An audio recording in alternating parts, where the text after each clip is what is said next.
সুপ্রিয় দর্শক আসসালামু আলাইকুম। আরও একটি নতুন ভিডিওতে স্বাগতম জানাচ্ছি সবাইকে। আজকে আমি মিষ্টি কুমার ভাজি করে দেখাবো।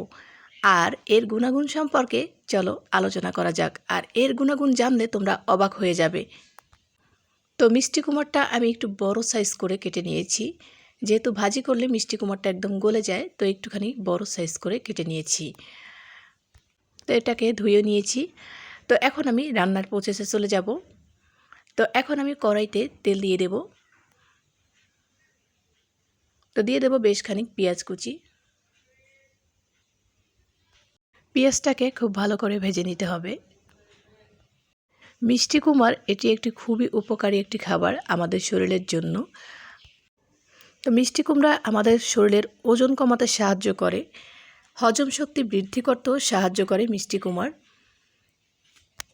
শরীরে যাদের জ্বালা পোড়ার সমস্যা আছে তাদের এই জ্বালা পোড়ার সমস্যাও দূর করতে সাহায্য করবে মিষ্টি কুমার। চোখের স্বাস্থ্য উন্নতি করতেও সাহায্য করে মিষ্টি কুমার। হজম শক্তি বৃদ্ধি করে মিষ্টি কুমারে। যাদের উচ্চ রক্তচাপ আছে তাদের এই রক্তচাপটা কমাতেও সাহায্য করবে কিন্তু মিষ্টি কুমার। চোখকে ভালো রাখতে মিষ্টি কুমারের জুড়ি নেই। আর রোগ প্রতিরোধ ক্ষমতা বৃদ্ধি করতেও মিষ্টি কুমারের কিন্তু জুড়ি নেই। তো আমি কথা বলতে বলতে কিন্তু এখানে রসুন এবং কালো জিরা আর কাঁচামরিচ দিয়ে দিয়েছি। তো এটাকে খুব ভালোভাবে ভেজে নিয়েছি। এখন আমি কিন্তু মিষ্টি কুমারটা দিয়ে দিচ্ছি।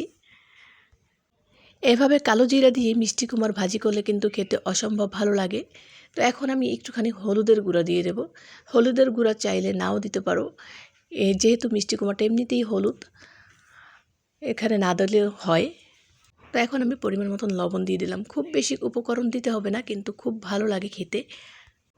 বাচ্চাদের জন্য মিষ্টি কুমার হচ্ছে একটা সুপার ফুড, তাই বাচ্চাদেরকে বেশি খাওয়ানোর ট্রাই করবেন। এটা খিচুড়িতে দিয়ে বাচ্চাদেরকে খাওয়ানোর চেষ্টা করবেন। খুবই উপকার বাচ্চাদের জন্য। মাঝখানে আমি বারবার নাড়াচাড়া দিয়ে দিচ্ছি, কারণ মিষ্টি কুমারে আমি কোনো পানি দিইনি। এমনিতেই অনেক পানি চলে আসছে, মিষ্টি কুমার থেকে বের হয়ে গেছে। তো সেটা দিয়ে কিন্তু মিষ্টি কুমারটা সেদ্ধ হয়ে যাবে। আর মিষ্টি কুমার সেদ্ধ হতে কিন্তু একদম সময় লাগে না, খুব অল্প সময়ে এই রান্নাটা করে নেওয়া যায়। মিষ্টি কুমার ভাজিটা করতে 10 থেকে 15 মিনিট সময় লাগে, খুব বেশি একটা সময়ও লাগে না, আর খেতেও অনেক মজার হয়। তো আমি ফ্রোজেন করা ধনেপাতা কুচি এখানে দিয়ে দিচ্ছি। তো ধনেপাতাটা দিয়ে আমি কিছুক্ষণ জাল করে তারপরে নামিয়ে নেব। তো মিষ্টি কুমারে প্রচুর পরিমাণের ভিটামিন এ থাকে, যেটা আমাদের শরীরের জন্য অত্যন্ত উপকারী একটি উপাদান। তো মিষ্টি কুমারের গুণাগুণ সম্পর্কে আলোচনা করে শেষ করা যাবে না। ভিডিওটি ভালো লাগলে অবশ্যই চ্যানেলটি সাবস্ক্রাইব করে পাশে থাকবেন। যারা ফেসবুক থেকে দেখছেন তারা পেজটি ফলো দিতে ভুলবেন না। আল্লাহ হাফেজ, আসসালামু আলাইকুম।